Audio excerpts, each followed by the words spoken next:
Hey, good afternoon. Scott Luton, Greg White with you here on Supply Chain Now. Greg, good afternoon. Howdy. How are you? Doing fantastic. We had a very busy morning learning all about fuel supply chain, which we'll touch on a little bit later on maybe. Whoa. But great. Yeah, imagine that. Talk about an overlooked key component of global industry. I was talking about digital twins and AI in space and shipping and packaging management. Whew. Heady stuff. Sounds like it, man. Well, we'll save that, all those key learnings for the next live stream, perhaps. I'll have to refer to my notes. Yes. But today we're really excited, and to our audience, welcome to today's live stream. We're excited to have a friend of the show for sure, an outstanding supply chain leader, publisher, author, Marcia Williams. So stay tuned. We're going to bring her on the show, and we're going to talk all kinds of stuff, including supply chain transformation. Right, Greg? Yes. Looking forward to it. We are too. Hey, so as always, we're going to be working really hard to increase your supply chain leadership IQ today. Quick programming note, Greg. Hey, if they enjoy today's conversation, Greg, where should we send them? Well, first of all, Scott, I'm not sure I like the presumption that there's an if to whether they like our content. I'm pretty sure that they enjoy the content.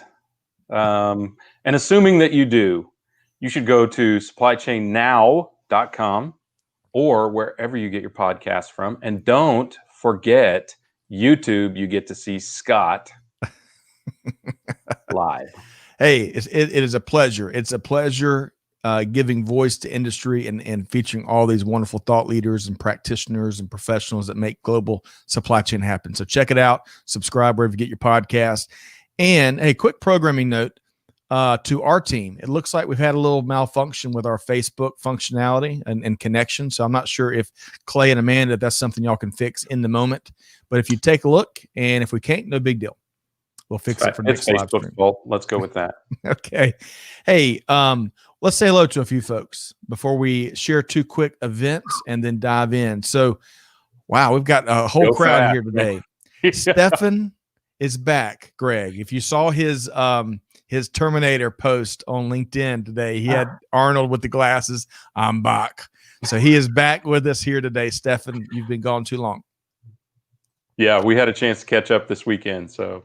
Oh, very cool. Kavan, great to have you back with us once again. We enjoy your participation and always your comments. Daria, you had some really neat stuff in the last 2 or 3 live streams, if I'm counting correctly. And he's kicking off in the right spirit with the Spanish greeting. So you may get to exercise your Spanish on this episode, Daria. Right. Gary Smith, can't do a live stream without Gary Smith. Gary, really appreciate all of your thought leadership and things you're doing in global supply chain. And we look forward to having that guest on that you connect us with. So audience, stay tuned. Lisa, hello everybody. Lisa on LinkedIn. We have Victor. Welcome. Hey, Victor, I appreciate that. Cheers from Tijuana, Mexico. Victor, really appreciate that. And welcome in. Greg, pretty neat. One of my favorite towns, right across from San Diego. Really? Yep. Sylvia, of course. Sylvia's garden update. My bananas are the hottest commodity now. I wonder what banana jam tastes like. How about banana pie? What? Right? Banana cream pie. Sounds good. Let's do it. Any pie, right? Mariella from probably Mariela. Yeah, I would imagine. From Uruguay. Mariela. Okay, thank you, Greg. And look forward to connecting Mariela with Marcia here shortly. That's right. They might be. They might know one another. Tom, hey Tom. Also, he's already picked up on the theme. And hello, great to have you here. All right, finally, and gosh, we've got a crowd here today. We're all excited to welcome in Marcia Williams here momentarily. But Nairobi, hey Nairobi, great to have you here. I really appreciate what you shared on Mark Morley's podcast earlier today. It was or earlier this week on LinkedIn. So, Greg, she summarized it better than I did. So really, maybe she's a a thought leader that also has a lot of writer potential or scripting. She had a couple of great points that we featured in that episode too. So that was a really great one, wasn't it? People really engaged with that. So yep. All right. So thanks to everybody else for tuning in. Mike, Sujith, David, of course. Mervin's back. Great to have you. Larry Klein, great to have everybody here. All right. So let's do this. Before we bring in Marcia, we're going to share a couple of quick events that we've been talking about. They're right around the corner. AME has really, Greg, they've had a bigger turnout than they expected for this virtual event of their annual conference. Right. And Greg, we're going to talk all about lean and reshoring, nearshoring, lean shoring, you name it, right? Yeah, we're going to try to bring some sanity to the hyperbole around lean and reshoring. So that will be interesting. A lot of people really jazzed up about both of those things, some from a positive and some from a negative standpoint. We're going to clear the air on both of those topics. Love it. And well said, succinctly and accurately. So really appreciate that. Hey, there's still time to sign up. We've got the link in the show notes, and y'all check that out, especially if you're looking to really put your finger on the pulse of the manufacturing industry, especially that's based here in the States. Check it out. And of course, a lot of things lean and sourcing, procurement, you name it. All right. And then the second big event, Greg, that's just around the corner, hard to believe that November is almost here, is the Automotive Industry Action Group 2020 Supply Chain Summit. Greg, tell them about it. It's about action. Again, AIAG, first company to pivot to a virtual event. They are excellent at it. They've made it affordable. If all you want to do is learn about supply chain, I can't imagine a better industry to learn from than one that has always had global impact and has always had a global supplier tier, a supplier network, and somewhere between 7 and 9 tiers of suppliers. Just feels like there's going to be a lot to learn there. And Jim and the team, Tanya and the team at AIAG, they always bring it. Yes, all the time. And look at that pricing. Holy cow. It's really inexpensive to tune in. So y'all check that out. Of course, we're after the one-click convenience factor. You can check out the link in the show notes. All right, one more quick point before we bring in Marcia is our dear friend, the one and only Jamin is back. Now, Jamin is hosting of course, the host of our Logistics and Beyond podcast series. And Greg, he's been out on the road making it happen like supply chain folks do. And I can't wait to have him back with his latest round of observations and insights, right? Yeah, no doubt. Well, first of all, that's what Jamin does. Is he makes stuff happen. So it's always energizing to hear what he's up to. And he's been in the thick of it for the last couple weeks. So I'm interested to hear what's going on in the market right now. Yep. Agreed. So welcome, share, Jamin. Yes.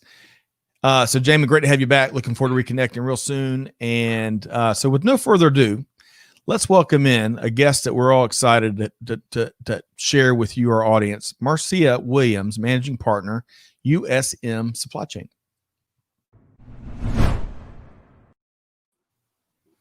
Marcia.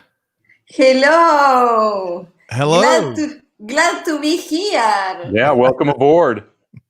Well, I'm gonna, before we even start, you have a compadre from Uruguay that is here, and I'm gonna scroll back up with these comments, and so you can speak to her directly.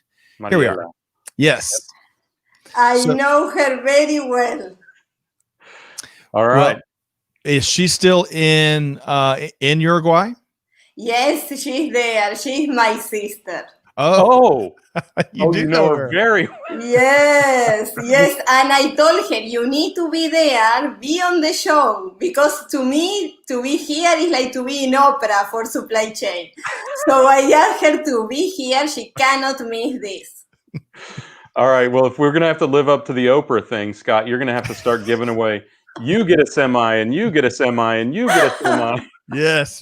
That's a great idea. Or at least have someone come and jump on our couch. That's right. Probably has a couple of semis he'd like to give away, I think. Yeah. Well, hey, Marcia, great to have you. It's great to have family be a part of this journey that we're all on. So welcome to all of your family and friends that might be tuned in. So let's get to know you a little better, right? We've got looks like a very active audience. And audience, we're gonna put y'all through the lightning round momentarily, just like we're putting Marcia through the lightning round. But tell us in a nutshell, tell us about Marcia Williams.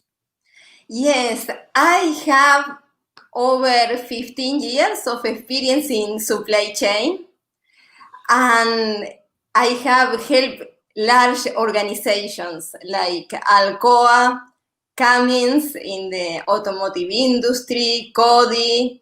I also help Lindt Chocolate with supply chain planning, as well as US Nonwovens, that you may know that company because of the name, right? But their products are in Walmart, Walgreens, and they produce disinfecting wipes, a hot commodity today. Oh boy, yeah. That's right. Where would we be without our wipes? But Marcia, about that, because I know we're going to be talking global and international as a major theme, but evidently, as we've learned through our friends at various companies, Greg, that make those things, it's kind of unique to the States in terms of the biggest market for wipes, right? Yes. And also what is unique is the packaging in many cases. The canister with the lid that we call it butterfly lid, is not the same lid that they are selling in China. So we need to be very specific when we talk with suppliers about that, because it's different. The market is different. Specs, schmecks. Who needs specifications, Greg? It is fascinating, the differences in the various marketplaces. I mean, the ones that we've talked about, like with Rick McDonald from Clorox before, obvious, right? If you're in a less developed country, it's obvious you would use bleach and a cloth because of the economies of it. It's much cheaper than a disinfecting wipe. So get that. But all of the variations of how you could even extract them from the packaging that's kind of fascinating, right? Agreed. Yeah. Wonder what causes that. Cultural differences, obviously, but I wonder what causes those, right?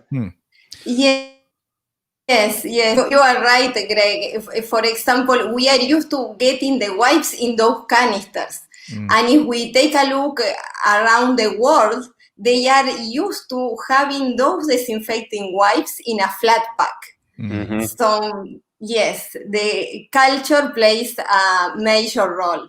Yes. And as our friend Tom Raftery points out, the sustainability, especially as we continue to work through the pandemic and usage patterns and purchasing patterns are evolving. The heavy emphasis, as we're all talking about with wipes and with masks, we're going to have to factor in how all that plays into a practical and successful sustainability strategy. So, all right. So Marcia, before there's so much, and you're humble. I know you don't like talking about yourself, but you're also a published author. Yes. You published a well-received book at the beginning-ish of this year, which we'll talk about down in a little bit here. But you've got a ton of things going on. How do you manage it all? Well, I'm trying, but I love supply chain. So sometimes when you ask me, like, who you are, right? Well, I have a hard time answering that. And I have a hard time when my kids or the teachers ask them, but what does your mom do? They don't know. They don't know because they know that I'm in supply chain, but they don't understand what it is. And also, as you were saying, I published a book, Scott, that I have here. And also, I'm doing a podcast that it has a video series about coronavirus and supply chain. So those are my projects, and I didn't start in supply chain from the beginning. My background is in accounting, and as you probably noticed, because of my accent, I'm not originally from the US. So I didn't notice that you had an accent, but tell people where you're from in case you don't know already. I am from Uruguay in South America. It's between Argentina and Brazil. So, of course, if there are questions in Spanish, all are welcome too. So English and Spanish, not other languages, but with those two, I will be fine. Well, most importantly, you speak the language of global supply chain, and that unites us all. And I love, Greg, I love the passion that Marcia, I mean, this is evident every time we connect with Marcia. It's evident through her social media. It's invigorating to sit down and connect with folks that are as passionate about this industry as you and I are. Well, and I think it's great to have people, we see this all the time. It's great to have people from other industries or from other disciplines come into supply chain. I mean, accounting, we've had people from physics and all sorts of areas, and that brings us new perspectives on the aspects of supply chain that are important. Finance is obviously an important part of it, and cost savings and the trade-offs for cost savings, because I think if we learned any lesson, I bet you reflect this in your current publication, Marcia. If we learned anything, we can't just focus on just cost. Right. We have to recognize that this is a customer experience effort first. Agreed. Hey, real quick, I want to share something that's getting a little bit of hype in the comments. Was it Sylvia, the barbecue in Kansas City because Jamin is there? Oh, something else. Sylvia says, I tell people, as she explains supply chain, if it's on the map, I ship the crap. So folks are enjoying that. Hey, one other quick observation, and then here comes the lightning round, is I love how, not only supply chain unites people and passion unites people and wanting to help and solve problems, all these elements that unite folks around the world, but podcasting in particular. Marcia is a podcaster, Nirfad, Tom, I think Andrew Johnson was here. Jamin, of course, many others are part in the comments. I think that's part of that community, right? That's why there's a million podcasts, and it's a democratic movement. It allows you to amplify your voice, and that's so important across all those podcasts. But the people and the factors behind them, they want to connect, and that's and Marcia, we were talking a little about that before we went on, because I think you're reinvigorating your podcast series, which we're looking forward to. So we'll make sure folks know how to find that too. All right. So Greg, are we ready for the lightning round? All right. Run it at her. We're going to pose 4 questions to Marcia, and we're going and audience, please play right along. Y'all drop the comments in the questions. Y'all answer these too. So Marcia, favorite all-time comfort food? Ice cream, for sure. I love ice cream at every time. What is your favorite flavor? I got to get real specific. Our specs we love. Yes. Back to the specs, right? That doesn't help. So the one that I really like is chocolate ice cream. Kindred spirits there. Lots of kindred spirits. All right. Favorite sports team? Michigan State. Okay. I'm a Spartan. Is football your favorite Spartan sport to watch? Well, I wouldn't say that is my favorite sport, because I watch a little bit of everything.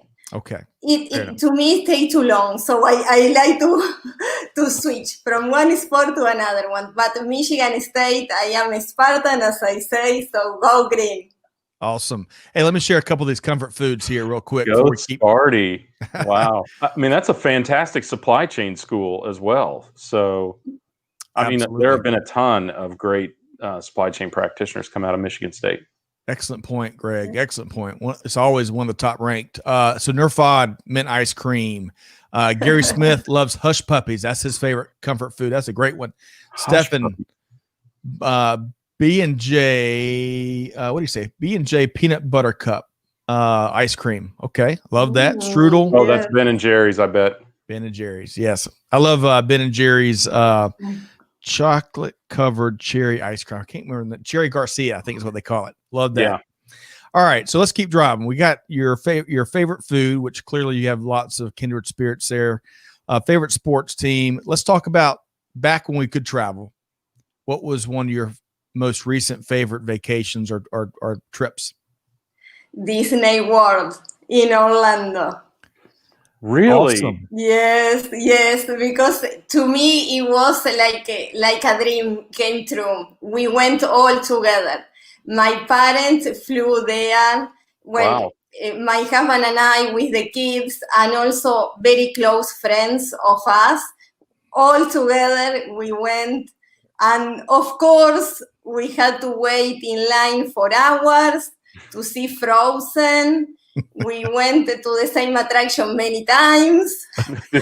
What one was that? Was there one in particular you went back to over and over and over again? Yes, the two sisters, Frozen. Oh, yeah. Yes. Oh, the actual, okay. Yes, Wow. that they have like a boat, and well, and then everything is there, and then you go on the boat on that ride, and you can listen to the music and see the sisters. Yes. So we can relate. That was very popular. At that moment, it wasn't like the best trip, but after that, I saw their faces. They really enjoy it. That's great. Awesome. You need a vacation after all that waiting at Disneyland. Amen. Disney World. I got to share this one too. We're getting some good ones from the audience here. So Nerfad says, if you send the tender with a smile, I will deliver it the extra mile. Love that, Nerfad. And let's see. All right. So back to, Disney World, Frozen was a big appeal. And hopefully we'll be back in that where we can get out much more freely than we can now really soon. As we wrap up Lightning Round here, let's talk about your favorite recent read, or it's your option. Favorite recent read, or what's your go-to for great news and data and insights? I would like to share a book that changed my perspective, and I really like it. So I would like to share it with the audience. Many probably already read that book, but I think it's so insightful. That is the book Mindset by Carol Dweck. I love that book, and I have read it more than one time. Okay. It's great. And what it was funny is that when I started reading it, I thought, I'm going to have a growth mindset. So I felt very confident about myself. And then I realized that I didn't have such a growth mindset. So it's very interesting. Love it. Well, let's see, Greg, if Clay and Amanda can find that book and drop it in the comments, since it was life-changing with Marcia. We can all probably benefit. All right. So Greg, before we get you involved here, because I know we're going to dive into her observations, let me share a couple of comments from the audience really quick. So Gary Smith loved Jekyll Island here down in Georgia. That's where he's up in New York, but he's originally from Georgia. Let's see here. David says Calgary Stampede or the Atlanta Speedway is some of his favorite trips. Let's see here. Calgary Mervyn, Stampede. Highest motorable road in the world back in India. That's the one they always have videos about. That's about, this much wider than the bus that's on it. That is scary. There'll be a Concourse de Elegance at Pebble Beach. Okay. Wow. Pebble Beach. So now we know what socioeconomic class Sylvia's in if she goes to that. Right. And that's right. We got one more here. Let's see. Going back to comfort food. Tom says beer is his favorite comfort food. Okay. All right. So much good stuff there. We can never get all of them, but all right. So Greg, take it away. So we need a question from Tom, because Tom is in Sevilla. So, and it appears that he speaks Spanish. So Marcia, you could answer in Spanish perhaps. So let's get a question from Tom. Of course. All right. So, aside from keeping your work top secret from your kids, so I'm wondering what kind of supply chain you're in. No, I mean, if you think about, everything that you write about and read about and talk about on your podcast or other podcasts or our live stream, what are some of the things that you're seeing in the industry that really have your attention? Give us a couple, three observations that just really stand out at you right now. Yes, that is a great question, Greg. And based on my observation, I have noticed, and also other business leaders, of course, that they have more experience and that they are in different industries, that COVID-19 is showing us risk that we didn't anticipate. We didn't have that visibility. And I can share an example with one of my customers that is related to the non-wovens, that again is also with the non-wovens, they produce the disinfecting wipes. So for example, there we had a supplier that was providing glass, right? Mm-hmm. And we knew that the supplier was located in India. So we knew already that it was an overseas supplier. We did our due diligence and the supplier was qualified. Great. So we say their performance has been good. So let's ask them if they can do plastics too. And they say, yes, we can do plastics. And they send samples. Everything was great. So great, we say, we are going to get from the same supplier glass and plastics. With COVID-19, we realized that we made an assumption that was wrong. They were producing glass from India, but plastics was from Oman, a different country. Okay. They had many issues with COVID-19, so they had to shut down production. We didn't get plastics. So that we didn't have that visibility, right? And we are identifying new risks that initially we never thought. So I have been hearing about other examples with that we typically notice or were aware of the tier 1 suppliers, but we didn't look beyond that. So now that we see, because we are having other issues that before in international supply chain, okay, we understand the currency fluctuations, but we never thought about issues with shipping or issues that they were going to shut down production, or like this case that I mentioned. So that is key what is going on, that we are discovering more risk. And another example is when we buy from a domestic supplier. We have it, everything ready, approved, and then the domestic supplier says, actually, I have the production plant in China. So those are the aspects that are being revealed with the pandemic. So that is one of the key observations. Yeah, so though you may interact with that supplier, or they may be domiciled in a certain country, their production could be in a completely different place. Correct. Right? And we didn't. And you're right. In so many cases, I think we didn't think to even ask that. Right? Where do you actually produce these goods? Right? We know where the check went, and we know where may have even known where their primary production was from. But didn't consider the possibility of that. That's a really interesting perspective. It seems like a really basic question to ask, but at the same time, you could see why people made the presumption, right? In the past, it didn't impact anything. So why would you ask, right? Exactly. And since it was a current supplier from India, we thought, okay, they are producing from India, but they were producing that separate category that was plastics from a different country, Oman. Hey, if I can share a quick anecdote real quick. So I used to work for Cisco, the big foods company, and I had a route of customers to get them restaurant products. And I made a really bad assumption one time because I didn't ask the question. I had a bakery that ordered a ton of flour for holiday goods, holiday muffins and cakes, and it was a big order of flour. And I sent them normal flour instead of self-rising flour. And holy cow, I should have asked the question. I mean, especially in the thick of things, it stopped their production. And shame on me for not getting really specific to your point and both your points, because we do make those dangerous presumptions and assumptions sometimes that really have a big ripple effect on the rest up downstream in supply chain. Yeah, and I think if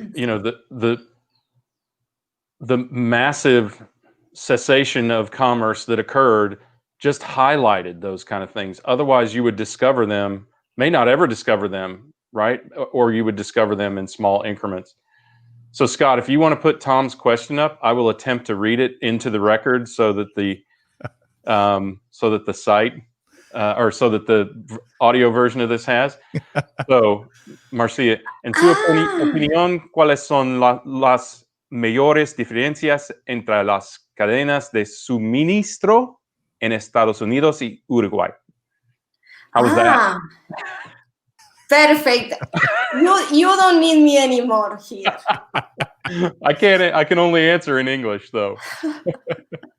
So, would you like to, Marcia, would you like to take a stab at it? Yes, I will answer in Spanish and then I will translate. Okay, great. It is okay. Okay. Muchas gracias, Tom, por la pregunta. Las mayores diferencias en Uruguay, el mercado es más pequeño que en Estados Unidos. Right. Entonces, muchas veces no existe tanta, digamos, globalización. Si bien se importa desde China, varias empresas, tal vez no es lo más común. Y esto sucede también porque al ser la cantidad de personas menor, no se llega a los mínimos de compra que muchas veces los proveedores de China solicitan o requieren. Esa es una diferencia, no está tan globalizada. So to make this Thanks for doing that answer, slowly, by the way. you probably understood everything, Greg. And now you are putting me on a test to see if I translate well. Okay, I'm going to make the attempt now. So to answer Tom's question, Tom is asking about the key differences or the major difference between supply chain in the US and in Uruguay. And one of the key differences that I see, that I consider, is that in Uruguay, the population is small. So in that case, there are companies that are buying from China or from overseas, but typically they don't do that because they cannot reach the MOQs or the minimum order quantity that suppliers in China require.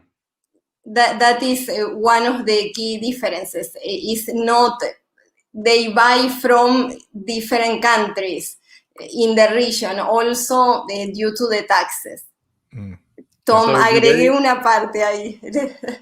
So do they import from Brazil or Argentina those types of products? Because they do have enough volume to buy from China. And I know that they do in substantial measure. So yes, exactly. So it's different, the situation, because it's not China, India, or Turkey, the big players.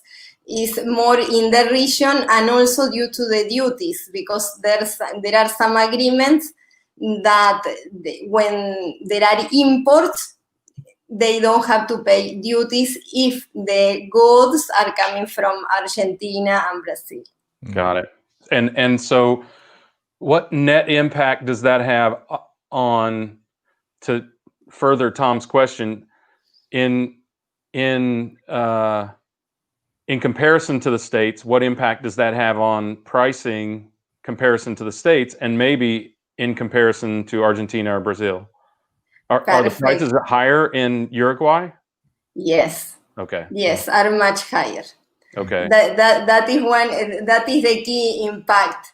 And Greg, I think you brought a great point, because sometimes and this is related to the effects or the key concerns that, based on the podcast and on my work, I see. Sometimes we want to minimize those risks because we see that we have suppliers in China, very far away, or in India, Turkey, other countries, and we want to see if we can get the same domestically.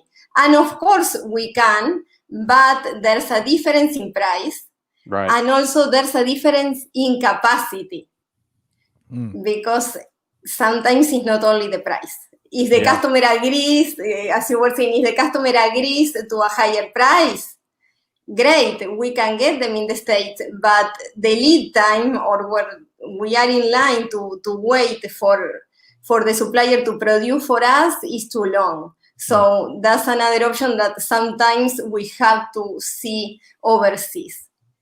I think it's it's interesting, and for people from big economies, it's probably important to recognize that not only is there kind of a two-step process, the product has to go through Brazil or Argentina, but I mean, let's face it, those aren't two of the most stable and upfront economies in the world. So that has to play havoc a bit with the economy and the pricing in Uruguay as well, because, you know, and I know the Argentinian country very well. Either the economy's collapsing and the government's hiding it, or the economy's collapsing and the whole world knows about it. But in any case, Yes. the economy is always in flux there. So that has to be a strange dynamic for a country like that. If I can move to a different part of the world, we've got a couple comments from Andrew Johnson I want to share, and I'm hoping if it might cut you off a little bit here. I'm gonna read the first one and I'll share the second one. So Greg and Marcia, y'all listen up, as Greg would say. Risk mitigation, transparency, accountability. These are some of the reasons I travel to check in on my supply chain, boots on ground. Who's up for a trip to Southeast Asia with me, heading back in the spring of 2021 to check in on my partners? They will often overpromise, committing to product verticals they are not equipped to produce long term. Yeah. He continues to say, and this is Andrew Johnson, my Asian suppliers will rarely say no to me. They just toss their heads to the side and say they'll figure it out. They don't want to let us down, though. I love that. But when pressed, they'll admit it is not their core competency. Any thoughts? That is a very cultural thing in Asia, is to say yes. So, and it's this desire to please. It's also, there's a lot of honor in Asian societies, and they see it as a potential dishonor to say no, to even just say no, right? And yet, in the end, often when you, as everyone knows, when you get outside your lane, it's easy to fail. So one of the things I experienced early on in my career, and that was around 2 decades ago, was you always need your own representative in the Asian markets, someone who can ask that question consistently, someone who can verify, right? Trust, but verify, the old adage, and make sure that they really can do it, because chances are they're probably planning on sourcing through somebody. Yes, exactly right. I am in complete agreement. I would say, like, there are two kinds of companies. Like, one that, of course, we don't want to work with them because they don't have fair practices, or so we don't want. But there are others that is because of the culture that they try to please. And sometimes they say, like, yes, we can deliver in 2 weeks. And we follow up with them. So everything is fine. It gets the day before, and that is a recent experience. It gets the day before and they say, no, actually we cannot. you will have to wait for 2 more weeks. So also I have noticed that they are not so strict with deadlines. Yeah. That for us is very important. They think in that way they would like to accommodate and they would like to meet a request, but as they were saying, they can't. Yeah, that has a lot to do with business maturity, right? And Yes. a lot of companies grow to that because they're not as familiar with the way Western societies do business either. So,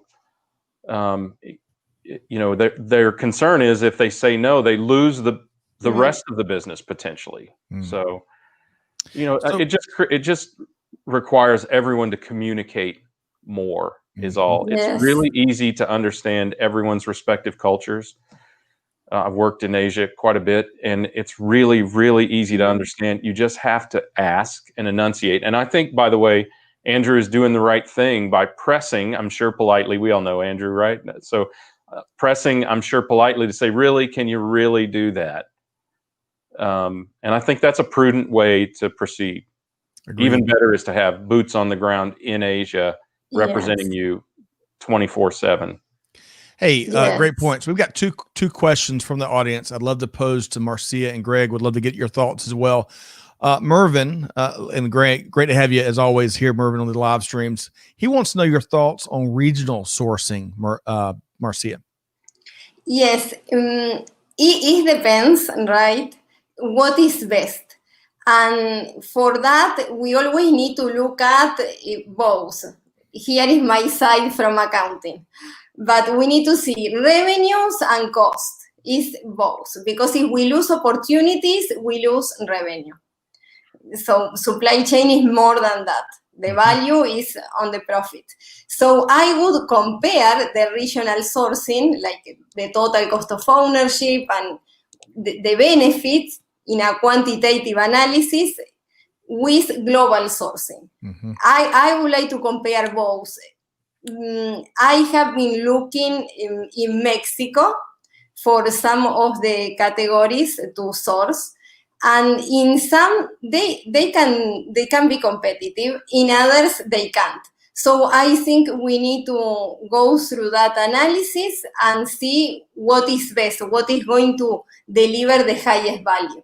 Yep, love that. All right, so Greg, I want to get your take on this next one because we're talking about one of your favorite topics. We're going to Blake Williams and Marcia. I'm going to pose this question to you, and then Greg, you got to weigh in here. So Blake says, hey, what are some of the forecasting methodologies businesses are using to adapt currently, of course, with COVID-19? And Marcia, what do you think?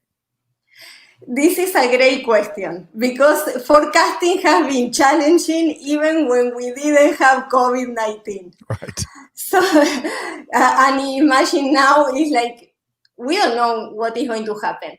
But forecasting in particular is very important for companies in the CPG space, right? It is critical. And before in COVID-19, there are certain situations that makes forecasting more challenging for these companies. One of the situations is when it is a new product, right? You don't have history and maybe it's completely different from your other products.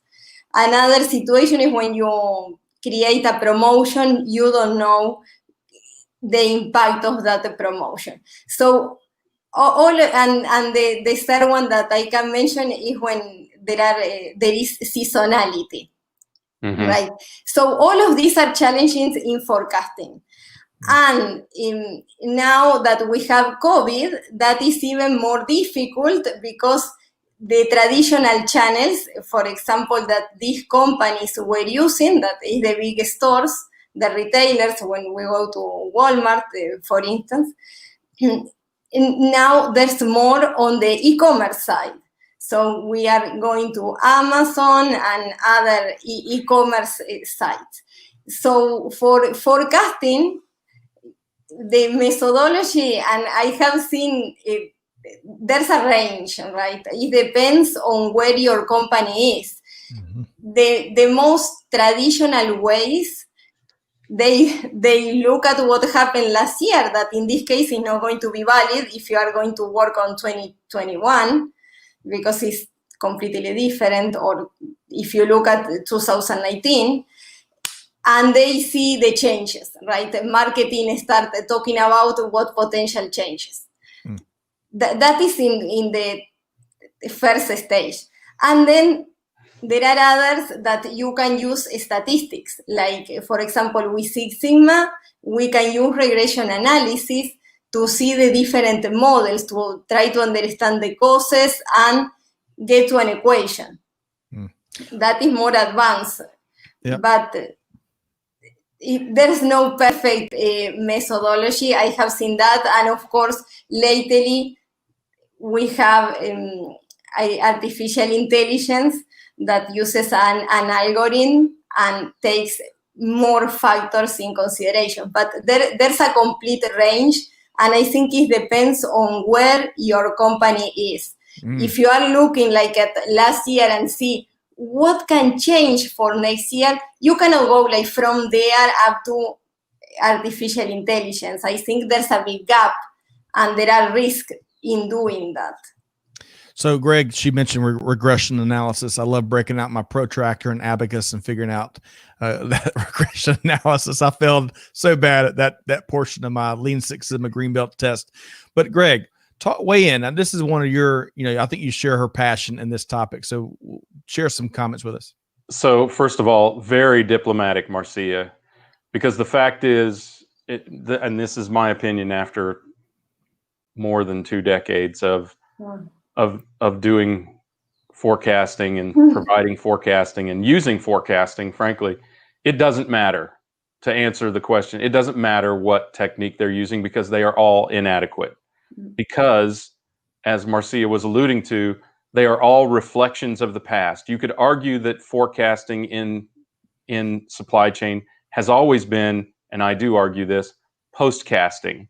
Because it's taking a look at the past, simply the data of the past. What sold last year at this time? What sold last year during this season? Whatever. And extrapolating that into the future. So I call that postcasting, only half tongue-in-cheek. The reality of it is that COVID-19 is the ultimate outlier.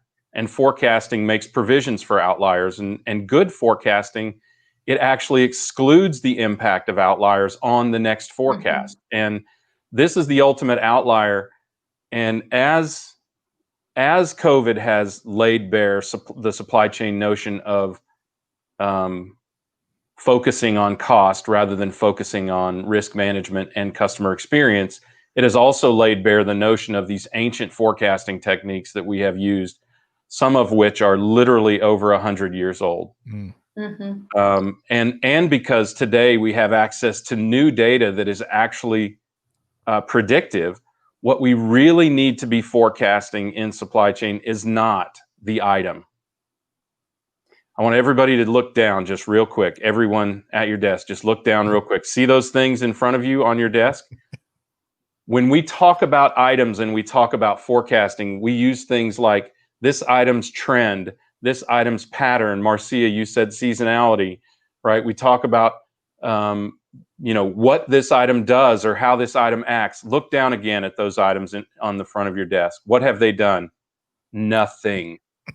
Items do not have a forecast. You are not forecasting items. You are forecasting the marketplace's response to those items, their action upon those items, how we as consumers, or whomever your customer might be, how we will, and in what measure, in what time frame, right, we will place demand on those products. And the forecasting methods that we've used are merely a surrogate for the fact that we don't have the data to predict us. And really, we do now have data that allows us to, at least in better fashion, predict what consumers are. You couldn't look, let's take the biggest example, toilet paper. You couldn't look at any incident in history, not one ever, and have effectively predicted COVID. And I would argue that you can't look at any incident in history, even over the course of COVID, and predict what's going to happen with toilet paper next week.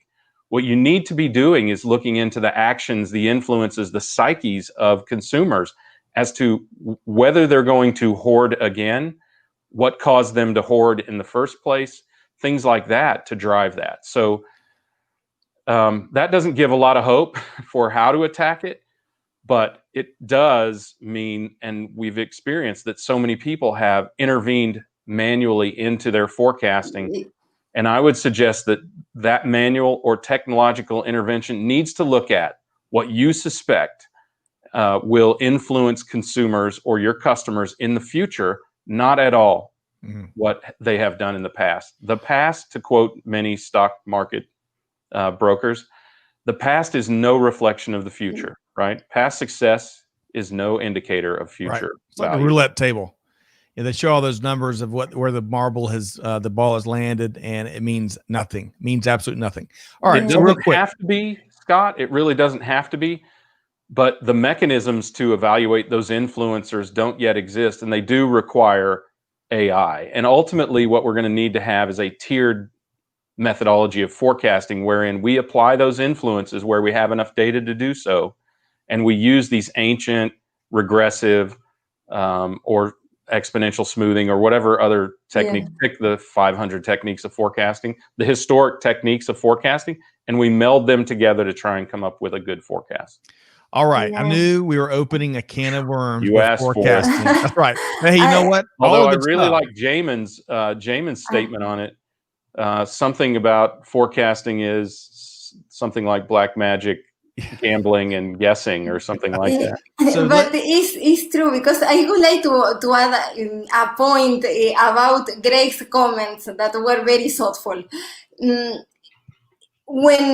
even the companies that are having AI, the issue is with the data. The data is old. It's something that we never expect. So even if they can do all the calculations, the algorithm, and try to do that predictive analytics, without the right data that we don't have, nobody has it, forecasting is not going to be valid, the forecast. Right, the right data and the timely data, right? Exactly. As close to the purchases as we can get. Hey, I want to go back to both of y'all were offering observations kind of internationally, different culture, different norms and whatnot. And that's, as we all know, the diversity of all of that is part of the beauty of global business and global supply chain. A couple comments, and then we're going to have to move forward, get one quick takeaway on Marcia's book and make sure we can connect the audience.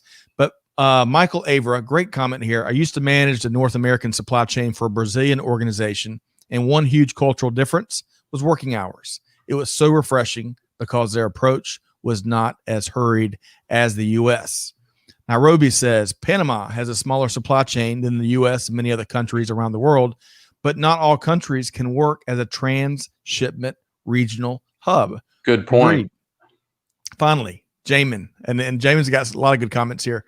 This is what makes supply chain so great. Get to explore and learn different cultures, and then we can cherry pick and implement the best we learn from each, from how our specific cultures get things done. GTD.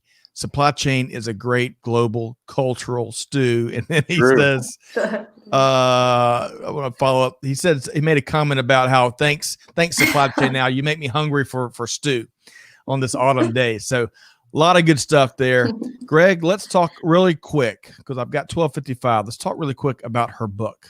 Yeah. So share maybe a key takeaway, the principle first, maybe share the principle of the book, and then a key takeaway that would be really valuable for our community. Sure. Well, I have it here as I showed at the beginning. And the book is a story book. So it's a story, but everything is real. It's a story, so I think we can get more of it, and I like writing in that way. So it's a blend, right, of technical aspect and soft aspect in transformations, and I'm covering in the book ERP implementation, SNOP, and procure to pay. So when you read this story, everything happens in a mid-sized company on Long Island. And yes. Is it anybody we know? I changed the names, but if people that I work with, Marcia, did you change the name to protect the innocent or to protect the guilty? Probably both. Both. And what happened with the book is that there's one person or one character there that does different or put obstacles for the implementation. Like, is the bad guy in the book. And actually, when I publish the book, that person, without knowing, says, I'm going to read your book. Congratulations. So I hope he won't realize. But so I wanted to show that there are certain technical aspects, of course, to be successful in an implementation, but the soft aspect, all the communication with the different stakeholders, to consider the different perspectives, to have all the objectives aligned to deliver a great value. And when I say value, profit for the organization, how important is that? So I cover those transformations, and they are very real because, as we were talking, supply chain is global, so we have different perspectives, and I write the book. So you have, like, I am a woman that I came from Uruguay. I love the US. Of course, I'm always very grateful for all the opportunities. But you can see that, and I mentioned challenges that I had. So I want to give the idea that when we are going through this transformation, that we are changing companies, is not perfect, right? Even if we plan, we need to adapt those plans, and we will have obstacles. So I mention, as I would like to say, the good, the bad, and the ugly of these transformations. Love it. Because I'm not like superwoman here. No, I feel terrible in some cases, and I make mistakes. So that's what I wanted to show. If you would like to transform your supply chain, I'm giving you with the book, and that is what I would like to convey. Technical aspect, I include Six Sigma and other tools that we can use, but also how to manage the communication and those soft aspects, that when something goes wrong or something that you need to communicate with the CEO or at the executive level. So that is my book. So, hey, real quick, I think it was a gentleman that's kind of the bad character. I hope he does connect the dots, and that should be a word to the wise for all of us. Hey, treat your people, your colleagues, your fellow team members the right way, and otherwise you'll appear in Marcia Williams' next book. So watch out. Have you read the book, Scott? I have not read it yet. Not yet. Okay, so it's Transforming Supply Chains with Maria, right? Yes. So I just have one question for you in regard to that book. Is your sister mad that you didn't use her name? And she might still be watching. Maybe she could let us know. I wish she would have used my name. No, I think that's really valuable. Look, and I think there are a couple of really good observations there. One, no project is perfect. No person is perfect, right? And there will be disappointments, right? What is the first thing you do after you make a plan?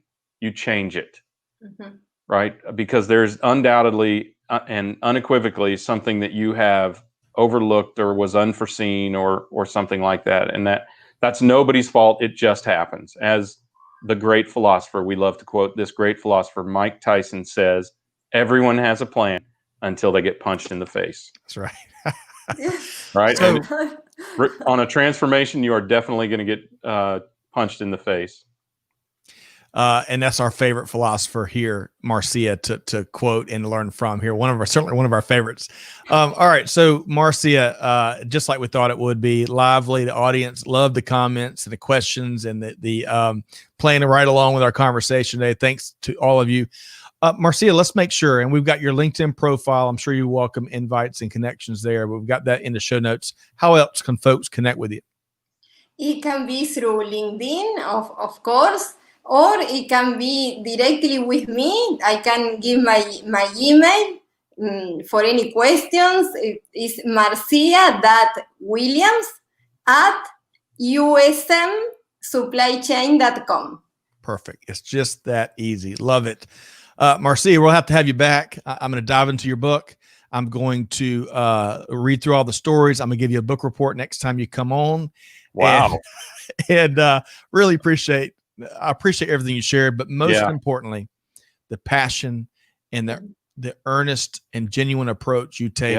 It shines volumes, and it's one of the it reminds me of how invigorating this industry is. So thanks so much, Marcia. Yeah, thank you.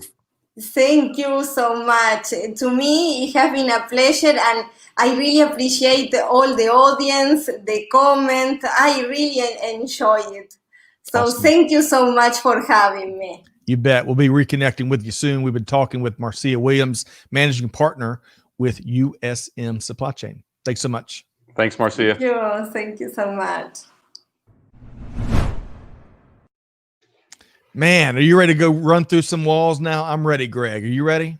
Well, I got to tell you, it's rare that anyone can go toe-to-toe with me on forecasting, but her insights were incredibly diplomatic, but essentially we said the same thing. She just said it in a classier way. Well, I enjoyed it. I learned. I've got about 18 pages of notes as usual, and I knew when I saw the F word in that question that forecasting was going to get both of y'all going. So I love that. Clearly, unbelievably knowledgeable about supply chain, and now I'm dying to try and figure out who that company on Long Island was. I felt like I worked with a couple companies on Long Island, and when she said Long Island, it felt like she was looking at me. And I noticed that Sylvia Judy was like, wait, did you work with our company? We're also based on Long Island. So she's got that look that it was you. Oh, boy. Yeah. Oh, right. Boy. Well, the investigation will commence now. Yeah, we'll figure it out. But hey, as we start to wrap here, appreciate everyone that tuned in. Love the comments. I know we can never get to all of them, but really appreciate the conversations that were taking place in the comments in the community here. So here's what we can do though, Greg. We're passionate about amplifying the voice here, the folks that are here, the folks across the global supply chain community, and we are ramping up our efforts to do just that. So, Greg, we've got a tab now, and we're going to soon have a dedicated page so it'll be even easier to share. But, folks, we want to hear from you. What is literally? Seriously. What is not getting enough coverage in global supply chain? Tell us. Click on, if you go to our website, this is a snapshot of the front page. We've got a little black label there to the right. You can click on that, pop your email address in there, and then it'll record 5 minutes of your POV. And then we're going to take that. We're going to probably produce some kind of across the globe or from the field or something like that, from the trenches type of podcast. And we're going to be featuring your POV because that's what we do. So y'all please take advantage of that so we can hear from you. Greg, why is that meaningful to you? Well, we get to see everyone's grammatical capabilities in writing all the time, but we don't get to hear their actual voices. And I want to hear some voices. And look, anyone can do what I do. Turn on the mic and start talking and just share what you're really about, what you're really thinking about, what's driving you, what you feel, what you see, and maybe what you'd like to see. So I think it's important this is a community, right? We say it all the time. This is a community. And I think it's important to enable it. It's difficult for us to give a kind of town hall vibe to this, but we'd love to do it. So right. It's the next best thing. Well put, as always, Greg. And we're all, our whole team's passionate about it. Please take advantage of it. We'd love to hear from you. And you know, who knows, around the corner, as we continue to grow, we'll make some kind of version of a real meaningful and interactive and connected and real town hall happen. We'll see. Beyond that, we want to invite you all to join us for what will be a very frank and interactive conversation, the latest version of our Stand Up and Sound Off series. We're continue tackling opportunities for all. We're going to have some frank discussion from not only our panel, where we're going to be featuring two business leaders that are moving the needle in Fortune 500 firms when it comes to equity and creating equity. But also, Greg, our audience is going to bring it just like they did today, and they're going to share their experiences and some of their challenges and some of what stood out to them in their journey, right? Yeah. Yeah, look, I mean, the thing that we've found, we've both done a number of these types of shows, and the things that we found is the more we talk about it, it feels like it. I think people feel like this is going to be uncomfortable, but it's actually not at all. It's actually very enlightening, and it's in a very affirmative spirit, right? Everybody feels the same way about this, I feel like, right? They want people to have a fair and equal opportunity. And when you sit down and you hear somebody talk about that, it's just, I don't know, it's freeing, frankly, for me to be able to understand someone's point of view, have them understand mine, and realize that we're about this far apart. I saw someone post on, I don't know, probably Twitter, that said, America is not nearly as divided amongst Americans as they are divided from the political and press pundits. That's where the real division lies, I think. And I wonder, I believe it. I mean, I never experience, the kind of division that I think people expect when you attend an event like this. Just never. Yeah. I love how you put that, and you're right. The more we talk about it, the less uncomfortable it gets, and that means hopefully we're all making progress, at least in the very least, just being empathetic to folks on a different journey and understanding what they are experiencing. And that, if you can do that, that's a great first step. So join us, please. We'd love to have you not only join us, but bring your voice and your experiences. Okay, finally, if there's something we missed, you can check it out at supplychainnow.com. That's right. I did not misspeak. Radio to us is dead. No, that's right. We're kidding. We dropped that. Build the radio star. That's right. Hey, we all still love our radio. I still listen to lots of sports talk. I love that. Does XM or Sirius, whichever it is, does that count as radio these days? That's a great question. I have no idea. I'm to break out my category book, and we'll figure it out what pigeonhole that goes in. But hey, this is serious to us, amplifying the voice of supply chain, both from folks like Marcia, who didn't benefit from that session, her and Greg's back and forth on forecasting and everything else she shared. But equally as important as our audience and what you're thinking and experiencing as well. So y'all check that out. We want to hear from you. And you can learn more at supplychainnow.com. Greg, you ever lose where your mouse is, especially when you've got 17 screens and it's hidden over here? I show people where I keep my mouse. It's on an arm that's about that wide. That's about as wide as the mouse. So if anyone ever sees me do this, that means I knocked it off the arm of my chair. So, gosh. So the short answer is yes, Scott. Excellent. Let's see here. I thought someone was going to answer your question about satellite radio, but Stefan just says satellite radio is certainly not traditional. Well, so let me give a little bit more context there. Scott, I was on the way back from Virginia on Sunday night while the Braves were playing, and most of the reason you and I were texting was because I could not find a radio station, AM or FM, that was playing the Braves game. And it was frustrating. And so I wonder how valuable traditional radio really is to us, because the whole time I was thinking, it seems like there ought to be a channel that travels with me. And then, not until I got home 10 hours later, did I realize that XM or Sirius, or now they're the same, may be able to do that. I'm sure they have an MLB station, right? I just am not. Yeah. I'm just not paying $5 a month for radio or whatever it is. Great points. Great points. Hey, a lot of great comments here. James Malley asked if we've got a Google Calendar of shows that you can subscribe to. That's a great question. Well, that is a great idea. Yeah, I'm not sure, James, and it was great to connect with you earlier this week. Amanda and Clay, maybe we can explore that at least for our standard, weekly podcast. Maybe that's something we can add. But yeah, dude, if you try to keep up with all of our shows, you'll never get any work done. That's true. You'll be the most knowledgeable person in supply chain without a job. That is right. Hey, Pratik, appreciate that. Also appreciate the LinkedIn message you sent earlier this week. I agree with you. I learned I've got the best job in the world. I learned from the best and the brightest that are here in the virtual studio with us and all those folks in the comments. So I appreciate what you shared. All right. So Greg, we're going to have to stop it there. As much as I'd love to sit here and interact with each of these folks, and then maybe even bring Marcia back out for a, why not? Yeah. Let's just start a new hour. I know you don't like this to go over an hour. Let's just start a new one. Right. We will do that. We will do that. I think I've probably got meetings. I'm sure you do. Sometimes we got to get you out with a crowbar based on your schedule, but hey, that's the beauty. Busy is good. Matter of fact, I'm late for mine.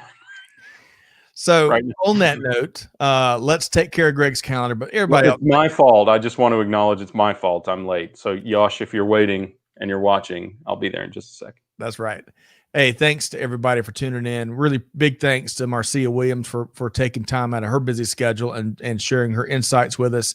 Appreciate all the comments and questions and perspective from each of the folks in the audience. And hey, last challenge as always, challenge you like we challenge ourselves. Do good, give forward, and be the change that is needed. And with that said, we'll see you next time here on Supply Chain Now. Thanks, everybody. We out.